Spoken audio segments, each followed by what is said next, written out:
red Bricks Diorama Ruined Arch in Cobblestone Base in 1/35 scale. Here's a screen capture of their website showing their arch for sale. The pieces are plaster castings. And here we show the base. And we're getting ready to mount it onto some foam board. Pretty thick base, so you don't have to worry too much about cracking it. And here I cut a piece of 1-inch Foamular extruded foam insulation board. I use that for most of my display bases. It's easy to get around here, and it works really well for this purpose. Use some Loctite power grab, spread it around on the foam, and then just press the plaster cobblestones onto the foam board and let it sit up for a few hours. Use 60,000 styrene for the edges.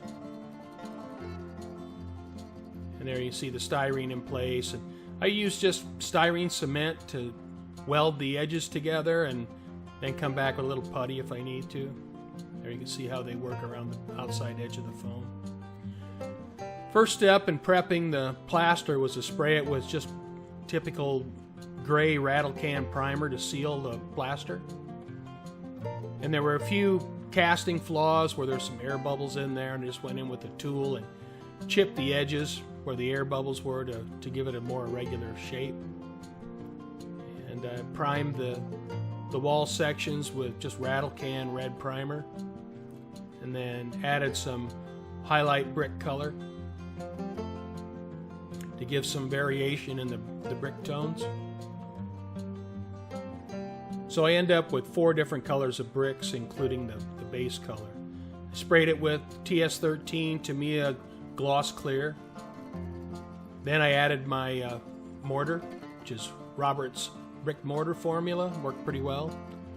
Just painted it on with a brush, and once it dried, I came back with a damp sponge and wiped it off. There I painted the concrete with just mixed up some acrylics. Once the concrete was done, I sprayed it with TS13 again and then started the weathering with oils. And I used some burnt umber and some raw umber and black, and did some streaking and some pin wash on the concrete. I placed a panther on there. This base should be big enough for a medium tank. So I placed a panther on there so I knew where my rubble piles need to be, or how far the rubble piles could go. And I need to keep that large area clear so I don't have bricks underneath the tracks. And I used the Joella bricks. Bought those off of eBay. I bought a package of 1,000 bricks, and initially I thought that might last a while, but I used almost all of them. I built the rubble mounds with lightweight spackling, and then sprinkled the bricks on top, and then pressed them into the spackling, and I'll let that dry for a couple of days. And you see I also added some additional styrene to the sides. And once that was dry, I put the panther back on there to make sure everything fit.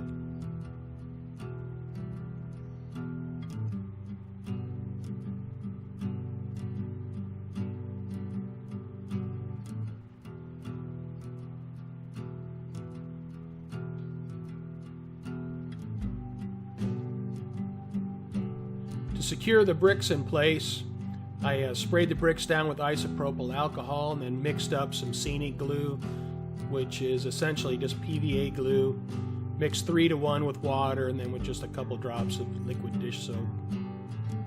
And it works really well. I mean, once you hit it with the alcohol and the PVA, it just adheres to everything. Some fine sifted dirt right from my backyard. You can see I built up the left side rubble pile a little bit higher.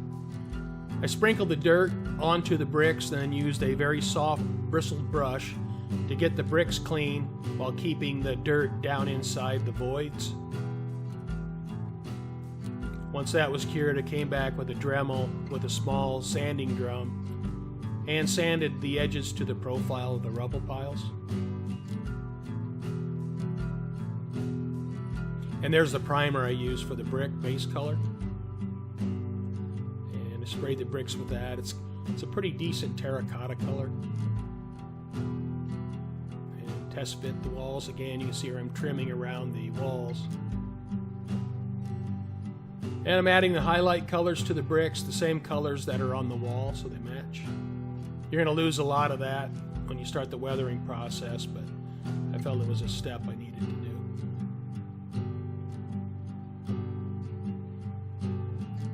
Once the bricks were painted, I sprayed it with gloss clear again and then started the weathering process. I put a oil wash of like a medium gray to simulate the mortar. Then I came back with some browns and finally used some pigments.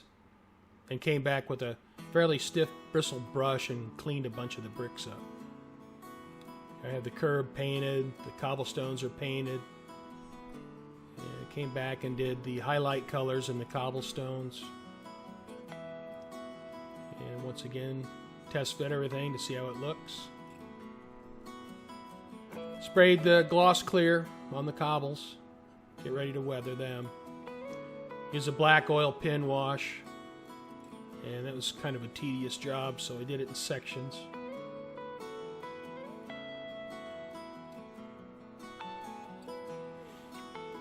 And once the pin wash was done, I came back with a brush with dampened in odorless thinner and cleaned all the cobblestones up where the wash I had gotten too much wash on the stones, so I came back and cleaned them all up. Mixed up some oil wash, terracotta color oil wash. I put that down in front of the brick piles because if you have pulverized bricks and it rains, you're going to get kind of that sluice of terracotta mud. Then I came back with some pigment on top of that. And now the wall sections are glued in place, and you can see the plastic in the back has all been trimmed so you can't see it. Put some grass tufts in the corners where dirt might accumulate.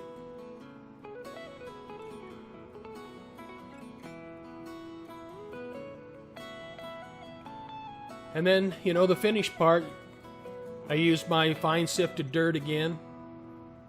Glued all that in place with PVA glue. And then used some fine chalks to enhance that look. And then finally, once it was all done, I went and painted the outside of the base with Tamiya gloss black acrylic paint. And that's it.